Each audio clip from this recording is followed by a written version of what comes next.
It is Ryan Seacrest here. There was a recent social media trend which consisted of flying on a plane with no music, no movies, no entertainment. But a better trend would be going to ChumbaCasino.com. It's like having a mini social casino in your pocket. Chumba Casino has over 100 online casino-style games, all absolutely free. It's the most fun you can have online and on a plane. So grab your free welcome bonus now at ChumbaCasino.com. Sponsored by Chumba Casino. No purchase necessary. VGW Group. Void where prohibited by law. 21 plus. Terms and conditions apply.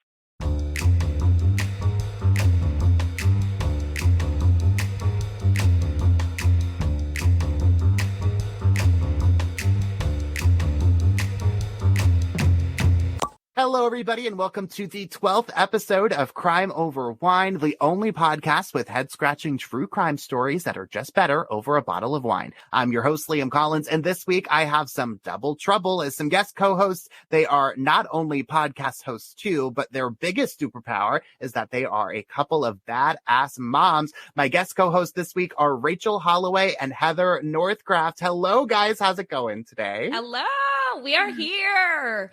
I'm wonderful. Well, we have been talking about this for so long, and I am so happy we're finally being able to do this. Because I think if I remember correctly, I think I reached out to you guys like right before my first episode dropped. And so we're on episode 12 now. Like, oh my gosh, we've been talking about this for forever. It's been a long time coming, and it was definitely before the first episode, because you were on it. You were like adding people. I was like, who's this? I gotta see this. Oh, he's showing wine. Like, I'm all about it. Yes. Oh my gosh, that's so funny. I was ready. definitely trying to find my people for sure. So I'm so excited that you guys agreed to do this. I'm so excited you guys are here. You found us.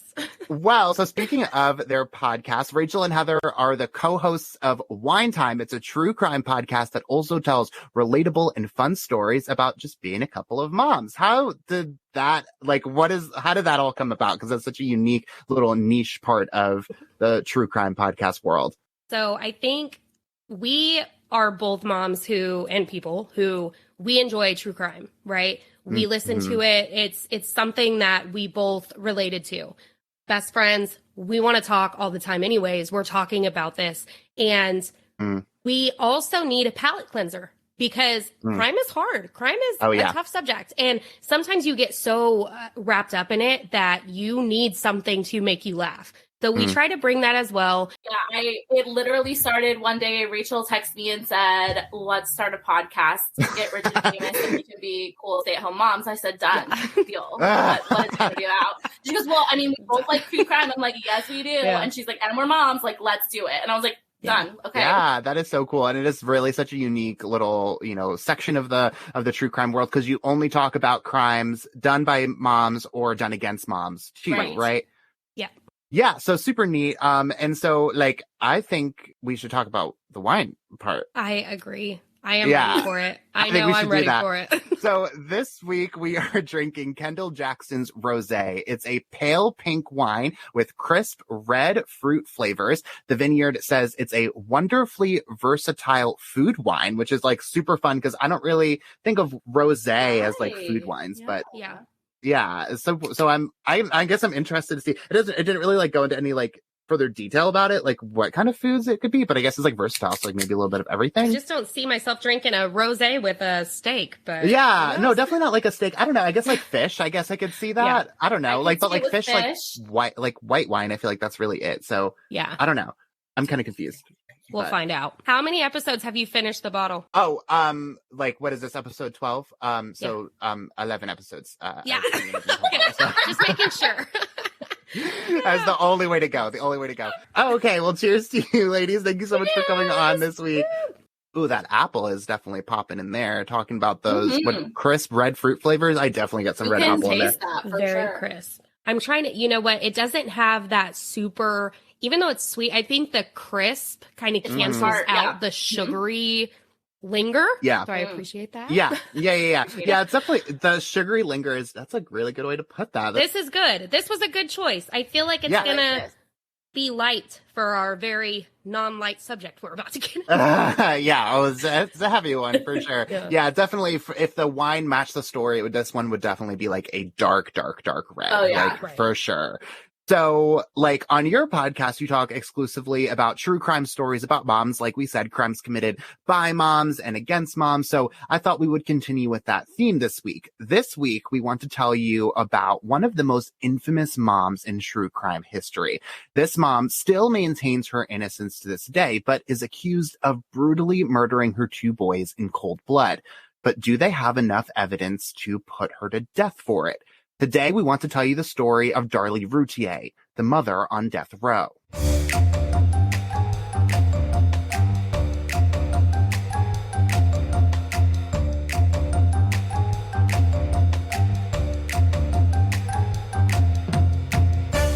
June 5th, 1996 was just pretty much any other day in suburban Rowlett, Texas, just outside of Dallas. It was a pretty summer day with a lot of options for the neighborhood kids. And that's just what 5-year-old Damon Routier and 6-year-old Devon Routier were taking advantage of. They were out playing with the neighborhood kids while their mother Darlie was preparing dinner. The boys' father, Darren, and their aunt, Dana, who was Darlie's sister, came home that evening from working at the family's computer shop. When they got home, Darlie called the boys in for dinner, and they all ate together, typical American family. Well, after dinner, Darlie asks Darren to put some leftovers away while she changes their youngest son, 7-month-old Drake. Now, yes, like major Kardashian vibes here. The whole family has D names. Well, I didn't even think, I had a moment after hearing their names. I don't think I realized that all the Kardashians started with K.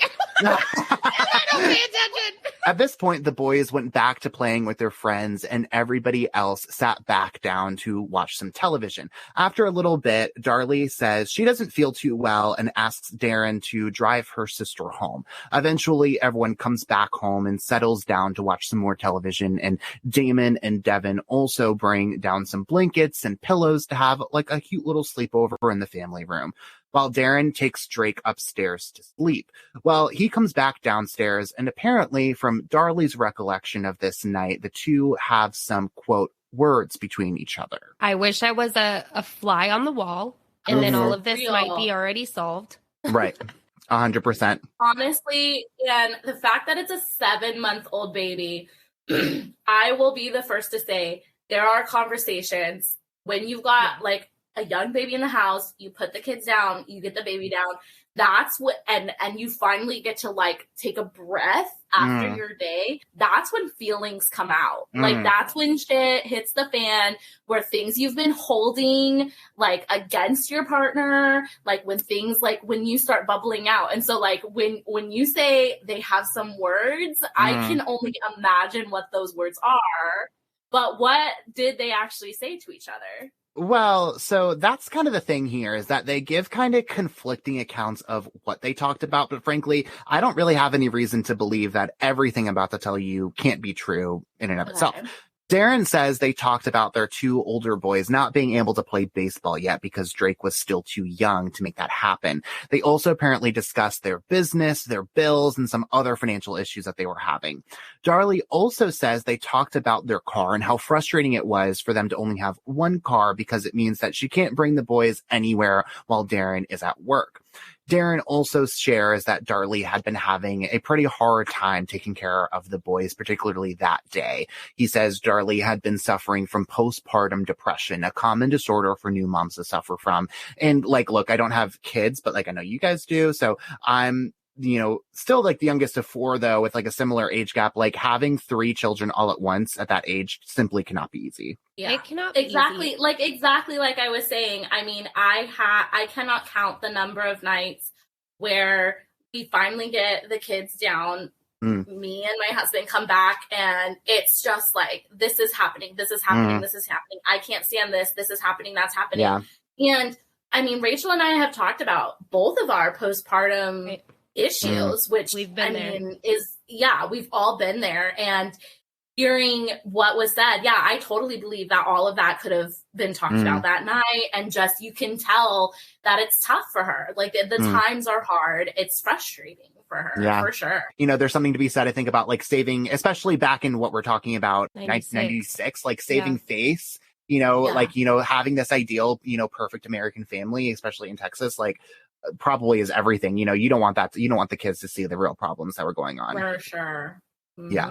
Well, apparently this seems to be like a pretty tame conversation, or at the very least, Darren appears to resolve it like a loving, caring husband. That's because he asks her if she wants him to sleep on the couch with her, and she tells him no, because she hasn't been sleeping well at all the last few weeks because of the baby, and she wants to try and get a good night's sleep on the living room couch. And apparently she's been doing that kind of on and off for the last few weeks or so. And he seems to understand because he brings her some blankets, kisses her goodnight, tells her to dream of him, and goes back upstairs to sleep in their bedroom, completely unaware of the horrors he was about to wake up to just a few hours later. Darlie and the boys fell asleep with the television still on. Darlie on the couch, Devon right next to her closest to the TV, and Damon on the other side of the living room table. Well, early in the morning, in the middle of the night, Darlie feels one of her boys leaning against her shoulder.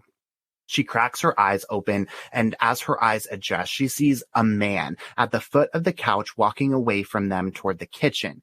She says she rushes after him and saw him run through the home's utility room and into the garage. That's when she looks down and sees that he dropped a bloody butcher's knife on the kitchen floor. She picks it up, and only then does she realize the full extent of what had just happened inside of her home. She is bleeding profusely from her neck and arms, and she is covered in her own blood. She runs to the living room to check on her boys and finds that they too are in rough shape. They are both covered in blood and stab wounds lying on the ground, and she screams out for help, specifically for her son Devon, who isn't moving at all. Darren hears this from upstairs, runs to the living room, and joins his wife in symphonies of shrieks of horror, and Darlie calls 911. 911, what is your emergency? Ma'am? What? Who did? Hang on. Hang on, ma'am. Ma'am? Unknown medical emergency, 5801 Eagle Drive. Ma'am, I'm trying to get an ambulance to you. Hang on a minute. My babies are dying. What's going on, ma'am?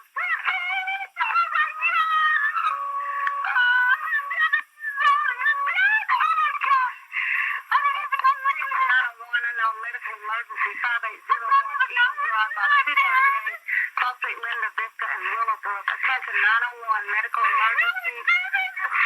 Making possible stabbing 5801 Eagle Drive by 238 Cross Street, Linda Vista, and Willowbrook. Coming out 232. 80. Oh my God. New units going toward 5801 Eagle Drive, 5801 Eagle Drive. Hysterical female on the phone. Child has been stabbed. Ma'am, I need you to calm down and talk to me. What? 5801 Eagle. 233 code.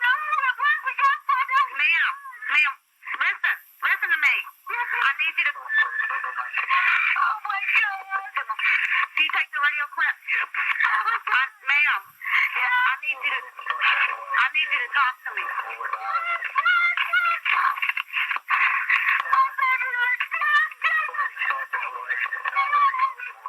Ma'am, I can understand you. You're going to have to slow down, calm down, and talk to me. What is going on? Somebody came in while I was sleeping. Me and my little boys were sleeping downstairs. Dad, my baby. Dad, me. I woke up. I was fighting. We ran out to the garage. Threw the knife down. My babies are dying. They're dead. Oh my God. Now let's talk to him. Oh my God. Just that bottom one. Hold on, honey. Hold on. Oh my God. Oh my God. Oh my God. Oh my God. Ma'am, who's there with you? Ma'am. What? Is there anybody in the house besides you and your children? My husband, he just ran downstairs. He's helping me, but he's dying. Oh my God. Okay. How many little boys? Is it 2 boys?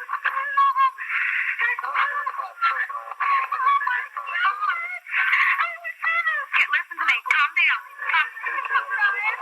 Go ahead. 5801 Eagle Drive. 5801 Eagle Drive. It's going to be a stabbing. When are they going to be here? Ma'am, they're on their way. Oh my God. We got to go. Ma'am, how old are your boys? What? How old are your boys? No. 7.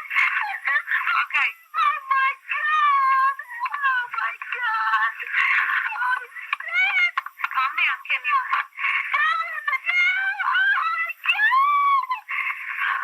Is your name Darlie? Yes. Is your husband's name Darren? Yes, please.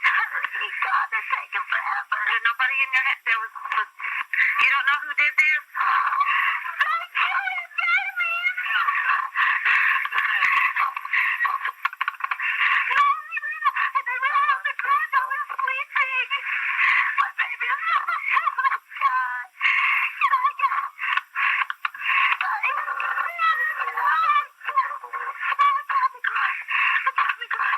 They left the knife laying on. There's a knife. Don't touch anything. I already touched it. Picked it up. Who's out there? Is anybody out there? I don't know. Okay, ma'am. Listen. There's a police officer at your front door. Is your front door unlocked? Yes, ma'am. Where's the ambulance? They're screaming. If they don't get in here, they're going to be dead. My God. Hurry, please. Okay, is 82 out on Eagle? Huh? That Eagle. No, what Eagle? My God. Hurry. 82, you out? Oh my God. Oh my God. Why would they do this?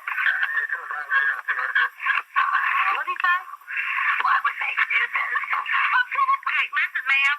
You need to let the officers in the front door, okay? What? Ma'am? What? You need to let the police officers in the front door. This knife was laying over there, and I already picked it up. Okay, it's all right. It's okay. I got the press, baby.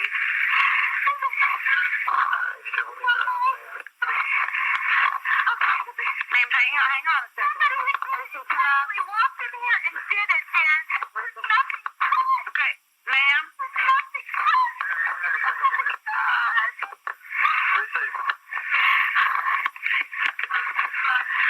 Ma'am, is the police officer there? Okay, go talk to him, okay? Yes, that's okay. Go talk to him, baby. Okay?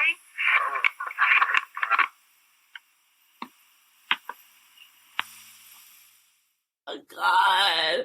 That's what's so hard about this case, because you listen to that call and like she sounds legit. Hysterical. Yeah, like absolute nonsense. Yeah. Yeah. And like this case, there's a lot of parallels to a case we've covered, Kathleen Peterson, the staircase, like the infamous like staircase case, right? And like you listen to his 911 call and I'm like, he's a total bullshitter. Like but then like also I'm like, he also talks like a total drama, like blah, blah, blah, blah. But like you listen to her and I'm like, no, like it sounds so real in her like voice, and she you can sound she sounds flustered, she doesn't know what's going on. Know what to do. As a mother, like you hear that and that is every mother's worst nightmare. Okay. Yeah. Like when I said like shrieks of horror, I mean that doesn't even like begin to describe it, you know, with like what the way that she was sounding. Absolutely not. Absolutely not. I want to say I would sound like that, worse, whatever. But I feel, which we will never know. We can say what we're going to say, what we're going to do, whatever. We will never know. I want to say 100%, I'm not staying on the phone. If my children are on that floor, for me, especially if one is gasping for air, I'm not staying on that phone. I'm going to call you. You're going to send a car or whatever you need to send here. I'll put you could be on speakerphone and you could be over there talking, however you need to Tell talk. me what to do. But the fact that she kept and then she keeps telling her like, stay calm, stay calm. How the fuck do you expect me to stay calm right now, man? Because what's the shit? I'm sorry. Yeah. What did you both make of, cause, and again, we're going to get to this much later on, as you both know, but, you know, when she was like, oh, don't touch anything.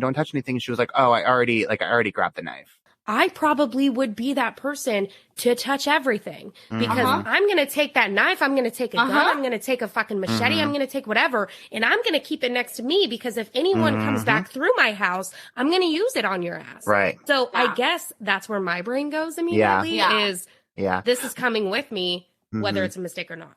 Well, and I read too, so it's funny you said that because that was not my initial, like what she was probably thinking in terms of like the self-defense mechanism part of it. Yeah. Because my first thought was, oh, she just woke up, like she's clearly in this state of whatever, that she had just been stabbed. Oh, like there's a knife on the floor. That's weird. And just like grabs it instinctually because that's what you do when there's a knife on the floor. Right. Yeah.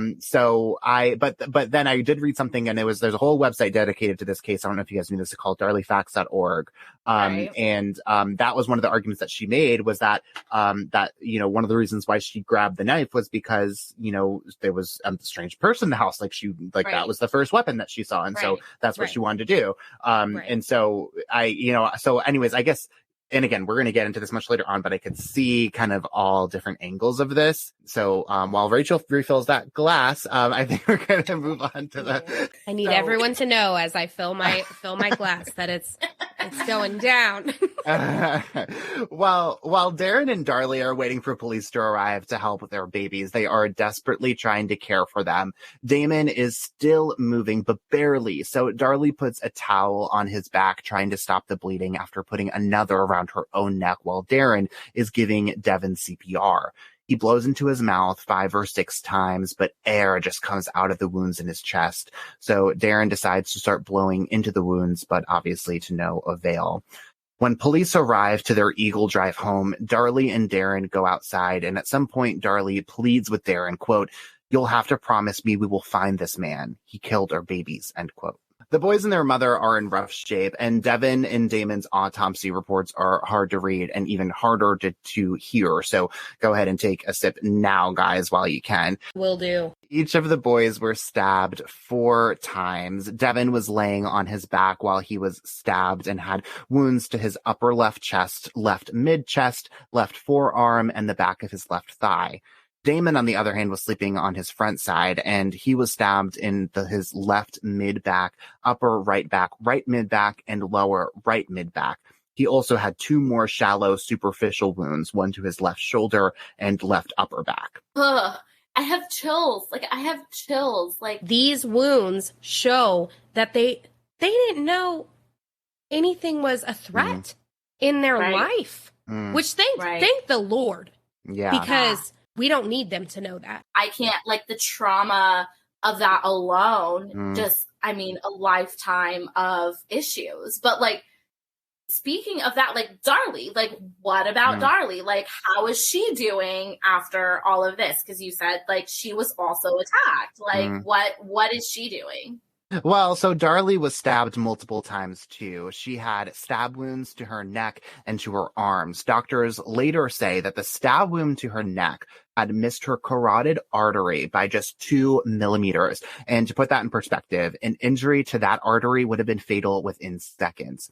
She is also taken to the hospital to be treated for her injuries, and she has to undergo surgery. And my understanding, and I saw this in some reports, but my understanding is that they had to physically surgically remove a necklace, and that's the only thing that stopped the. I saw that too. The necklace, yeah, which just insane on its own. Police take Darren's statement too, and they shortly after Darlie wakes up, they take hers as well. That's when Darlie tells police that story about falling asleep on the couch with her 2 boys, quite literally within arm's reach, when she woke up in the middle of the night to a strange intruder inside of the home. And initially, this seemed pretty legit, right? Police go right along with it and steer their investigation toward finding this strange man who broke into this suburban house in Texas and killed 2 young boys and tried to kill their mother while their father was fast asleep upstairs. But that's when they start trading some notes and realize that something about this story just doesn't feel right.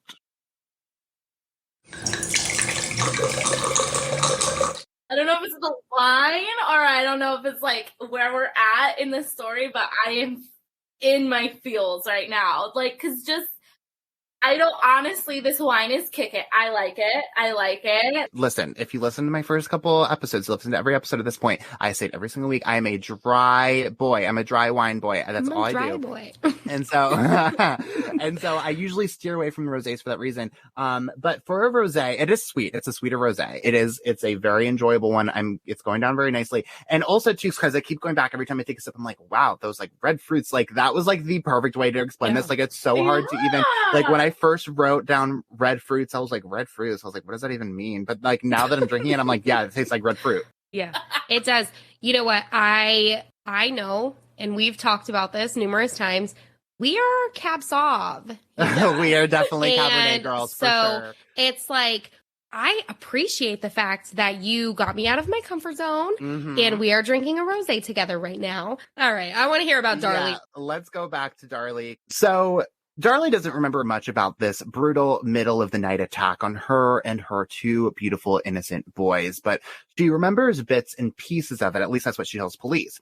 But the rest is just kind of a blur, and she believes it may have been some form of selective or traumatic amnesia. I mean, like, really easy to believe. Like, her two oldest boys were just murdered in the middle of the night, and she didn't get off scot-free by any means either. But it is clearly causing some problems for her. She starts telling police different accounts of the night that took her two boys from her.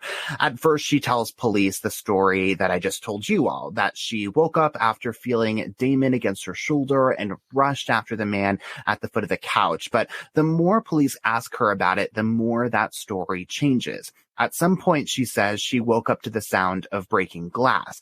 And then she says that she fought with the intruder in the kitchen, but then she says no, like she just let him go for her own safety. I feel like I need to know more. I need to see what's going on. We hear this all the time in cases that things change. And I know for a fact, like, sometimes I'll tell a story and it'll change based on the fact that, like, I remember more, or it's just like I'm in a different frame of mind. But it's a lot. Heather, you're like shaking your head. I'm like, where are you? I mean, it's so true. Like, think about it. Like, just think about your day-to-day life, and like, you go to tell a story and then you go, wait, it was actually this way. You know, like, that happens all the time. And then throw in the fact that she was woken up from asleep, and then throw in the fact, exactly, Rachel, that she was traumatized. Yeah. Well, so police, though, are clearly not believing this story, at least totally at this point. And the reason why they say that is because of an account from one of the responding officers about what Darlie was like when they arrived at the house. And guys, I want you to read this out for us. This is later testimony that played out in court. Rachel, if you would read the questions from the prosecutor, and Heather, if you could respond as Officer David Waddell. This is how they describe what being in the house was like while Damon is still on the ground gasping for air. What did you do then? I instructed her to get some towels and put them on his back to try to stop the bleeding. And what did she do? Nothing. She kept telling me that when she chased the suspect across the kitchen, that he had dropped the knife by the utility somewhere over here in this area, and that she had picked up the knife and brought it back and set it on the counter. And she told me that she thought she had messed up the fingerprints. Well, at that time, Officer Waddell, that you asked her again to care for this child over here, this child with his eyes open. Did you feel that she was capable of rendering assistance to this child? Yes, sir. Okay. Why do you think she was capable of assisting this child? Well, she appeared to know everything that was going on inside the house. She was real alert and able to tell me what had happened. I thought if she was worried about fingerprints on a knife, she could certainly take care of her kids. Okay. She didn't go over there? No. I just feel like when I go back and forth, because as a mother, my first instinct 100% is to tend to the child, like, through anything else that's going on. But so, like, I see where they're coming from, but then on the other side, during a trauma. And I've had panic attacks where you can only focus on one thing. Yeah. And, I think I should say too, because Darren's recollection of how this all played out is totally different than what this officer says. He says that, there were already towels out. There were already, that we had already been trying to do all this stuff, and then officers came and for whatever reason, this is the story that they gave.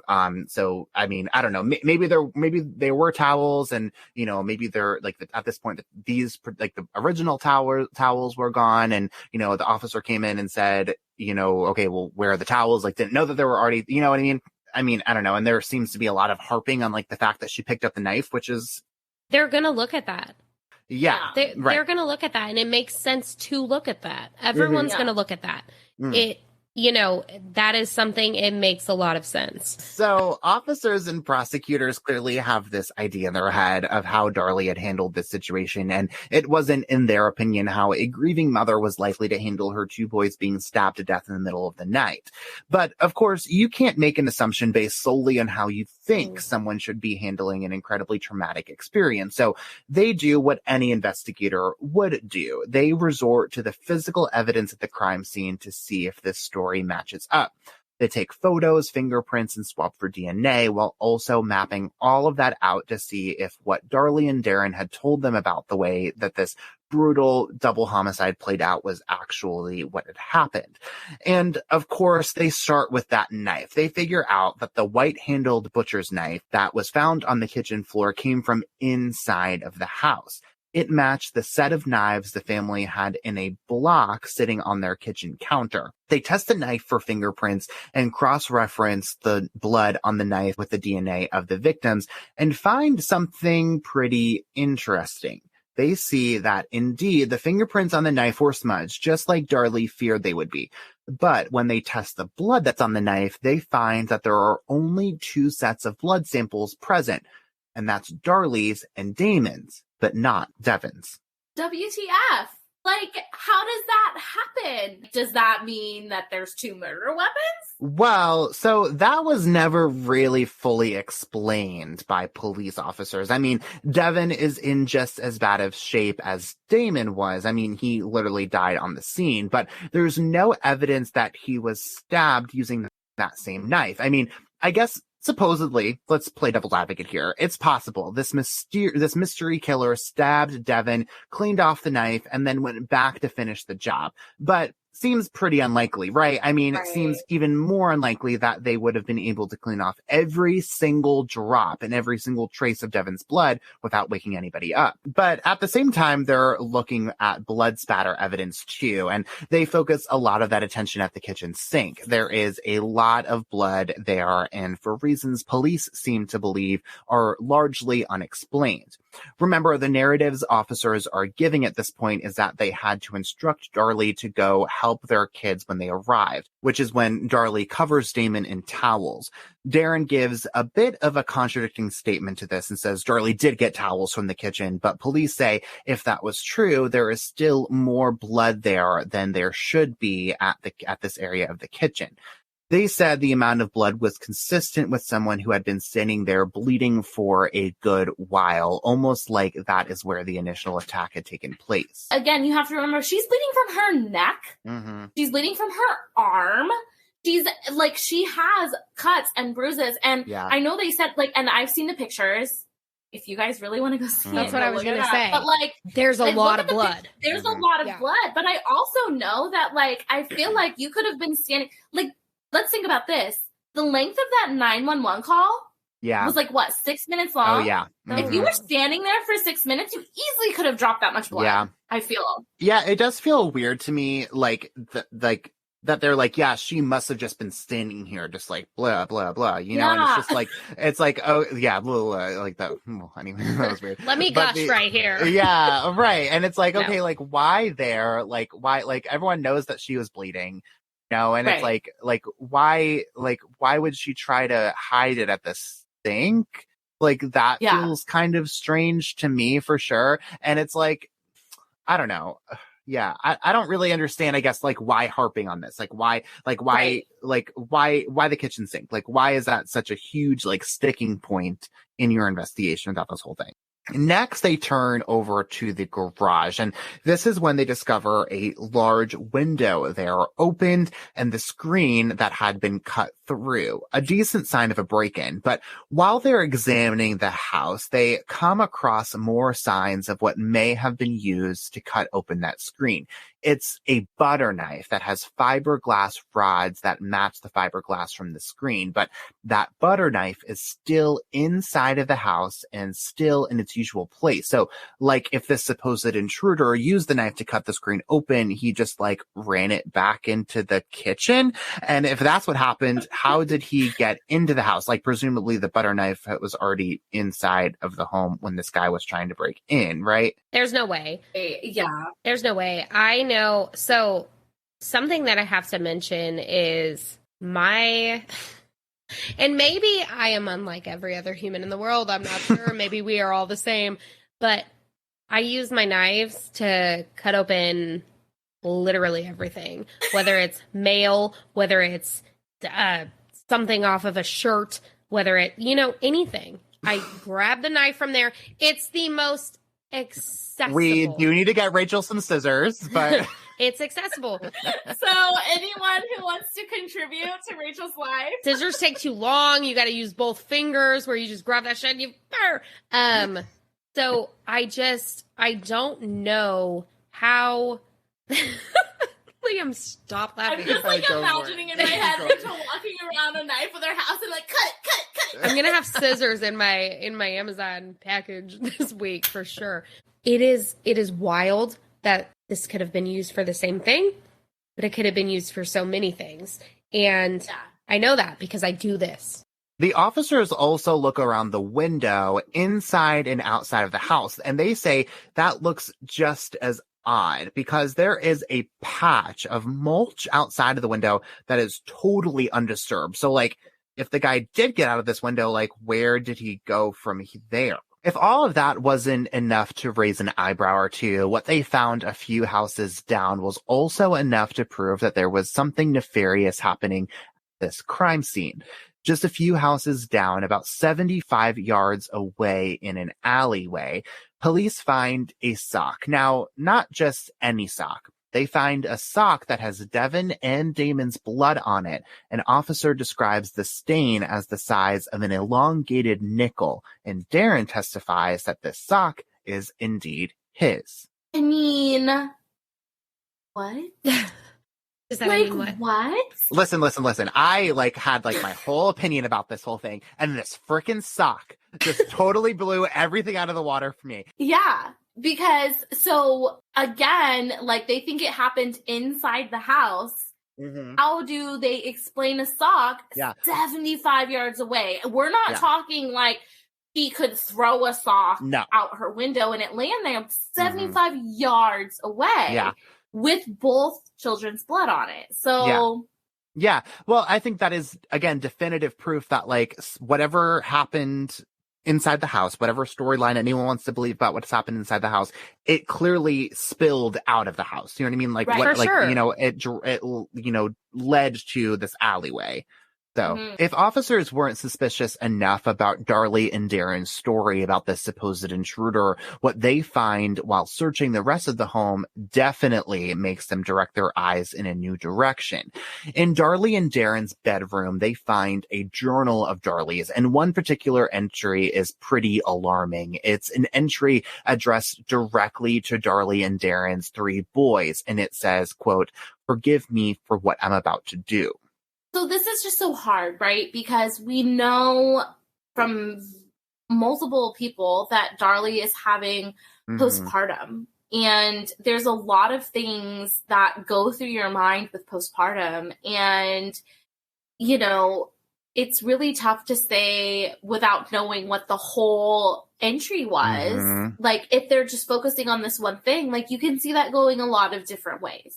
Yeah. You could see her, you could see what they're painting it as. Like, I am about to commit this heinous act. You could see her running away from her problems. Forgive me for, I'm just about to bounce. You could see it going the other way where I'm about to take my own life because forgive me for what I'm about to do. It's just hard to know. And I think it's really important to note, like this is, like you said, one line of this whole entire journal entry. And so we're going to get to the full thing. That line alone, you could take 1,000 different directions. Something like this happens. Well, and so again, so it's addressed to her 3 boys, right? Right. So it's like, okay, Drake wasn't like a part of it. Yeah, right. So it's like if you want to, like, you know, lead that to make people believe that, you know, that is her confessing to the murder. Okay, well, what about Drake? Drake's alive and well. Drake's perfectly fine. Well, Darlie explains this journal entry away, saying that she just hadn't been feeling well the last few months since having their baby. And she says that entry was when she had been closest to contemplating taking her own life. And that is what she was apologizing for there. Well, in case you all couldn't pick up on this on your own, it's pretty obvious that police are becoming highly suspicious of Devon and Damon's parents, particularly of their mother. And what she's about to do doesn't do her any favors either. 8 days after Devon and Damon's tragic death would have been Devon's 7th birthday. They had a celebration planned like every little boy did at that age. Darlie and Darren and Dana and the rest of their family do not lose out the opportunity to celebrate their boys even after their untimely death. So they decide they're going to have a birthday celebration for Devon at the boys' final resting place. They even invite a reporter from a local television station since they still had not found out who broke into their home and killed their 2 kids just more than a week earlier. Now, I really have not found any way to describe this video. And so, Rachel, Heather, I want to play this for you, so maybe you can help me out with that.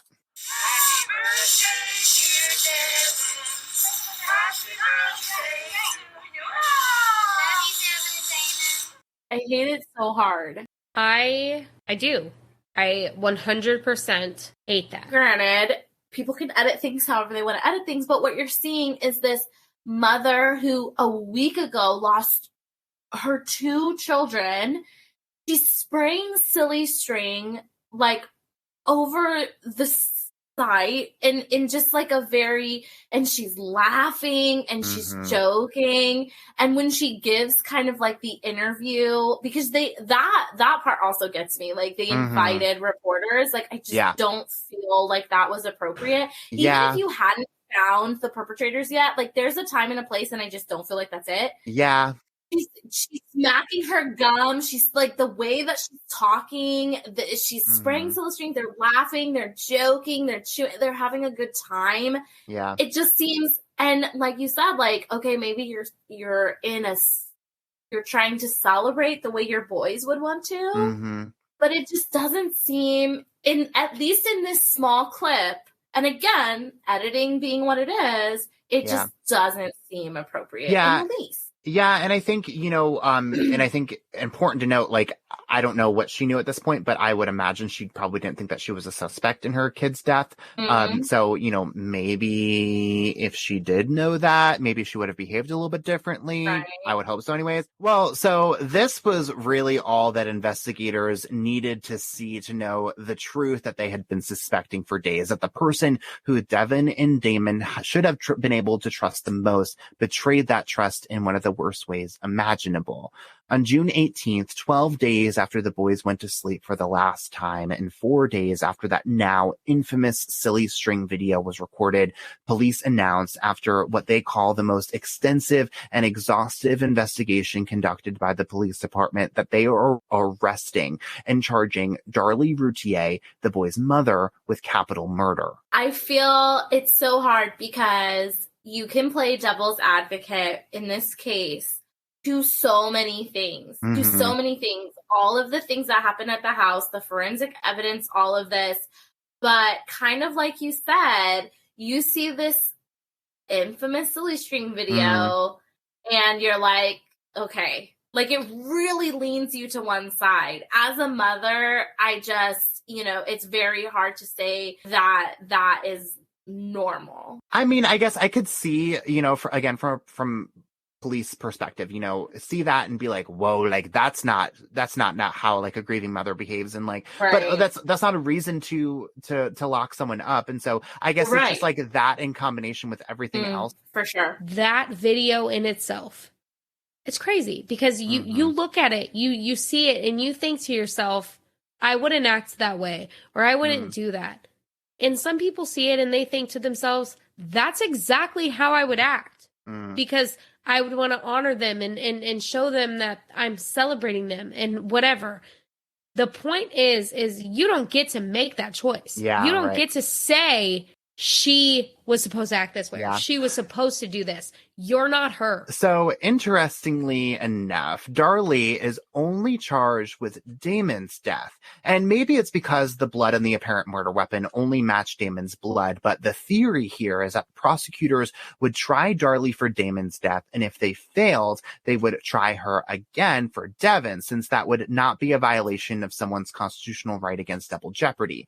Plus, because of Damon's age being younger than 6, the crime was automatically qualifying for the death penalty, whereas Devon was older than that, so that would not have automatically qualified. And prosecutors lean right into that capital case treatment. They're going right for the death penalty here. Police cite a number of pieces of evidence in deciding that Darlie is the perpetrator: the butter knife, the lack of footprints outside, and the butcher's knife, which again came from inside of the home. But they also said nothing valuable was stolen from the house, and they said that greatly decreased the possibility of an intruder, because why would a total stranger break into a home and randomly attack 2 kids and their mother, but not take anything from themselves to make it all worth it? Next, they point to the blood evidence inside of the home, samples taken from Darlie's bloody shirt. Police said that the dried blood on the right shoulder area of Darlie's nightshirt was consistent with cast-off blood, meaning they must have been cast during the actual crime. On top of that, they go back to the blood at the sink. Police said that Darlie must have been standing there bleeding for some time to produce that amount of blood, which clearly pokes some holes in her original story that she was rushing around trying to get towels for her boys while Damon was still, grasping at life. So this is what they think happened. They believe Darlie cut her own throat at the sink, leading to this intense amount of blood before she stabbed her 2 kids herself. That's when she staged its supposed break-in and made up this unknown male intruder, cutting open the garage window screen with the butter knife to make that story believable. Police also argue that she stashed the bloody sock 75 yards away, all as a way to substantiate this whole story of an attacker who came from outside of the house. Prosecutors said that she did it because her boys were becoming too much of a financial and emotional burden, pointing to her own admission that she was struggling with postpartum depression. They argue that the family business was struggling to pull in profits, and that Darren had even been denied for a $5,000 loan the Saturday before the boys were killed. On top of that, they said the boys represented the robbery of Darlie's freedoms, that she wasn't able to go on these lavish spending sprees and vacations since she had just started her family. And finally, there's the video of that celebration, the one that happened just a week after the boys had been murdered. The district attorney said she was, quote, literally out dancing on their graves, and that it proved she was, quote, depraved enough to kill her own 2 children. The evidence is, of course, fairly circumstantial, at least the bulk of it is, but obviously it's not just up to police or prosecutors to decide. It's all up to a jury.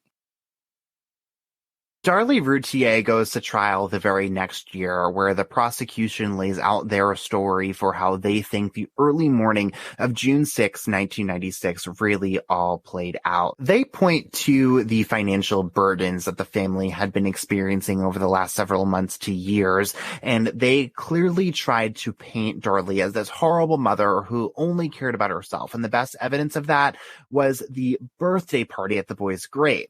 The jury had apparently watched watched this highly edited version of the video 7 times throughout the trial and during their deliberations, and prosecutors used this visual to their advantage in their attempts to show Darlie not as a grieving mother, but instead as a cold-hearted woman who was glad that she was able to get rid of her boys for good. The first thought that comes to my mind is the fact that you just said 7. I thought it was 8, 9, 10, 11.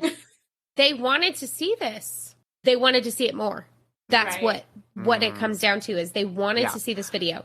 And yeah, it's, well, it's and I wild. think, sorry, just to pause there, only because I think, and you can finish that thought in just a second, only because I think it's important to note, like juries, like the way that juries work, right, is that like you see the evidence and then you ask to see certain parts of the evidence that are points of contention, right? So to your point, juries say, oh, can we see that again? Can we see that again? Can we see that again?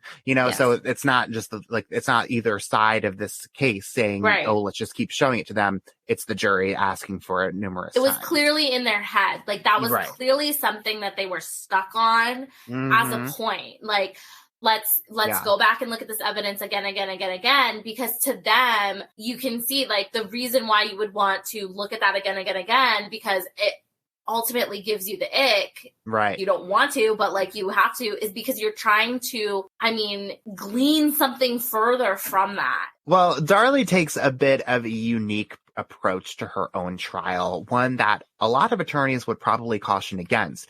She decides that she's going to take the stand and defend herself. She gets up there and insists to the jury that she's innocent, that she would never hurt her 2 boys, and she sticks to that story of that strange male intruder. But she says she can't remember a lot. Again, she says she's blacked out during much of the entire attack and the aftermath and can only remember bits and pieces, probably to block out the horrors that she had just witnessed. But prosecutors don't let her off that easy. They grill her on her multiple different accounts of that night, her story that she had been awakened by her boys and not by her multiple stab wounds, and on her behavior after that attack. Right before Darlie was arrested, police had interrogated her and asked her straight up multiple times, did you kill your own kids? And Darlie denied it over and over and over again.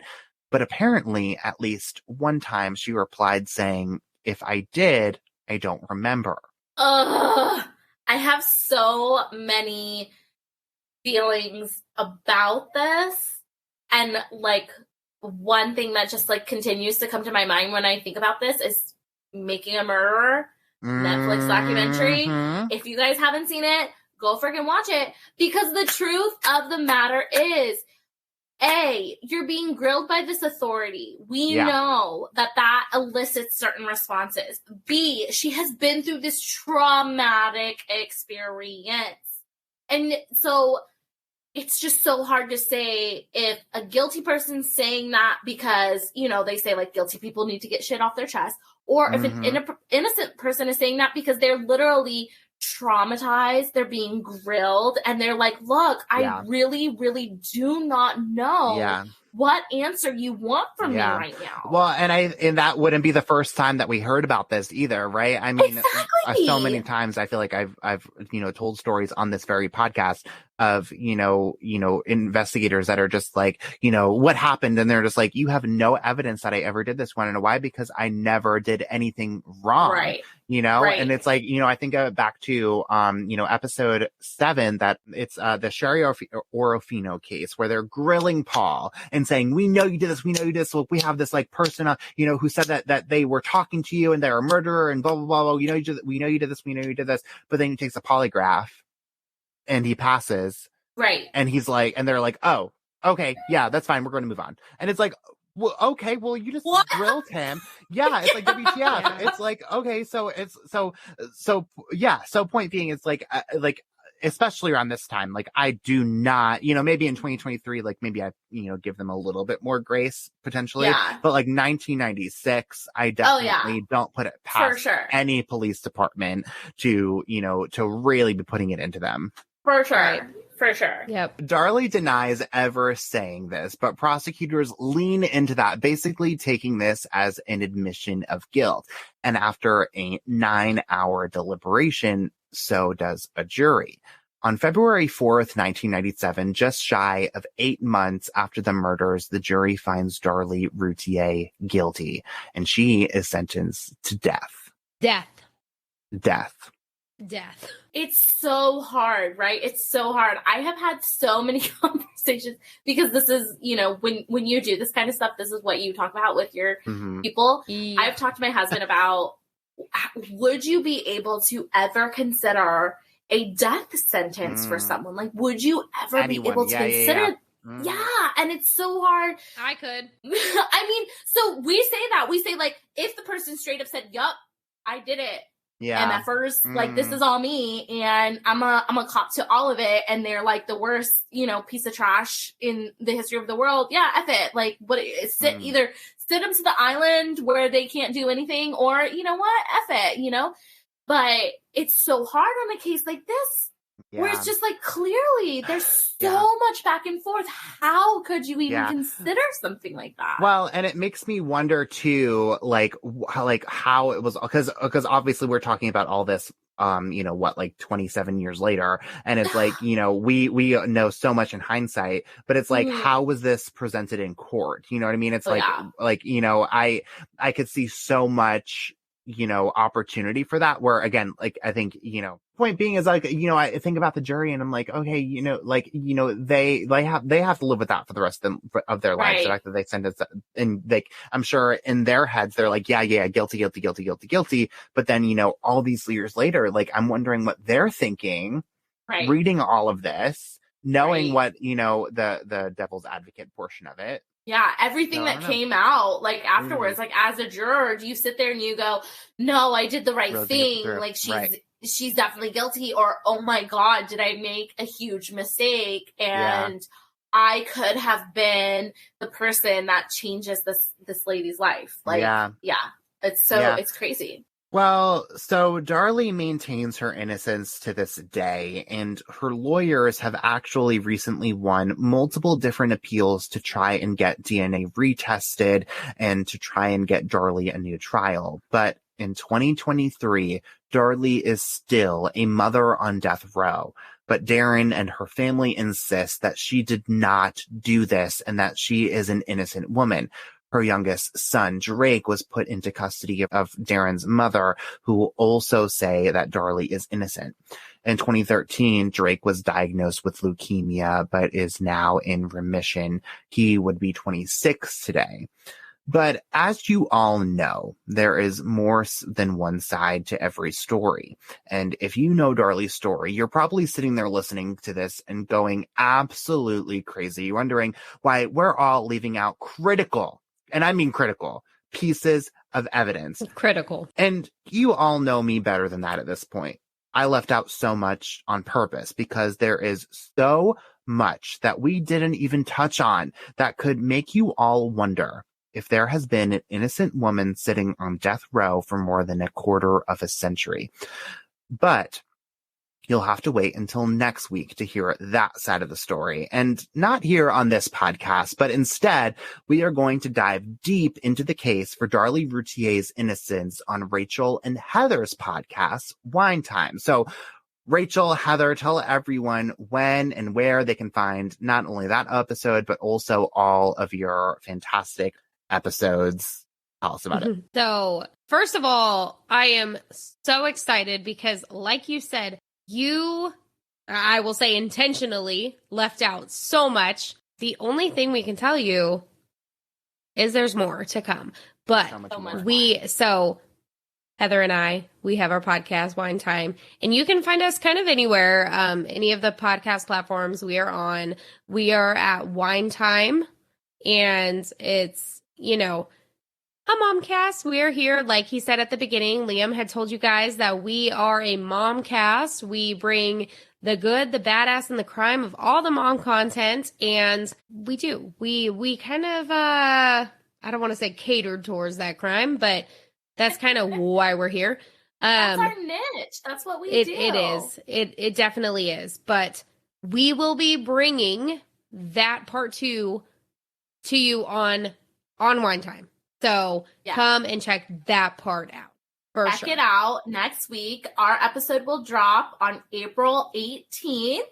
And you guys will be able to tune in and hear so much more. We will literally spend, if you couldn't tell already, we will literally spend the entire episode playing devil's advocate. And we will get into this and we'll say it a million times. But, you know, whether or not you think Darlie's guilty, the truth of the matter is it comes down to what she should be legally held accountable for by a court of law. So we will totally be getting into that. Check it out. And we're just excited to continue on with this Darlie episode. I'm excited to have Liam enter our wine bucket because let me tell you. Okay, I have to say, I slowed down. I still have probably a good glass left. You're a good girl. Okay, so I'm the lightweight. Yes! Liam and Rachel will finish. Heather is behind. That's why we got this whole thing figured out, because Rachel and I are like, we can solve this whole entire crime. We're right there. Call over the DA right now. We got the answer. Well, thank you both so much for coming on this week. It was absolutely lovely diving into this case. This has legit been the funnest thing I've ever done ever in my life. I'm not even kidding you. I'm putting that on a t-shirt. I love you, but like Liam, you're amazing, and there's a third podcast coming in your future. I feel pretty confident. She did. She had already said, like, if we could record with him every single day, this is what I want to do.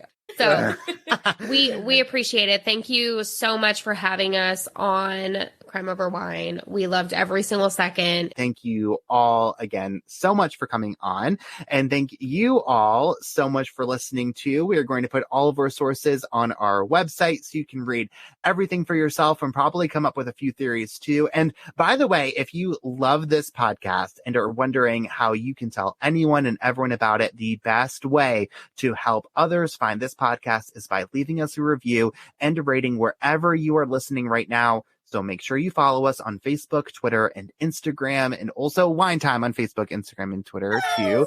So we will see you next week for another episode, but not in the way you might think. Also on Wine Time for part 2 of this story and for another episode 2 of Crime Over Wine.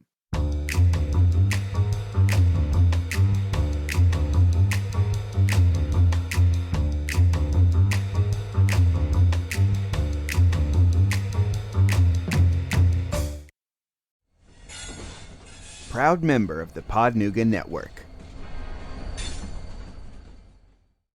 Hello, it is Ryan, and we could all use an extra bright spot in our day, couldn't we? Just to make up for things like sitting in traffic, doing the dishes, counting your steps, you know, all the mundane stuff. That is why I'm such a big fan of Chumba Casino. Chumba Casino has all your favorite social casino-style games that you can play for free anytime, anywhere with daily bonuses. That should brighten your day a little. Actually, a lot. So sign up now at ChumbaCasino.com. That's ChumbaCasino.com. No purchase necessary. VGW Group. Void where prohibited by law. See terms and conditions. 18+.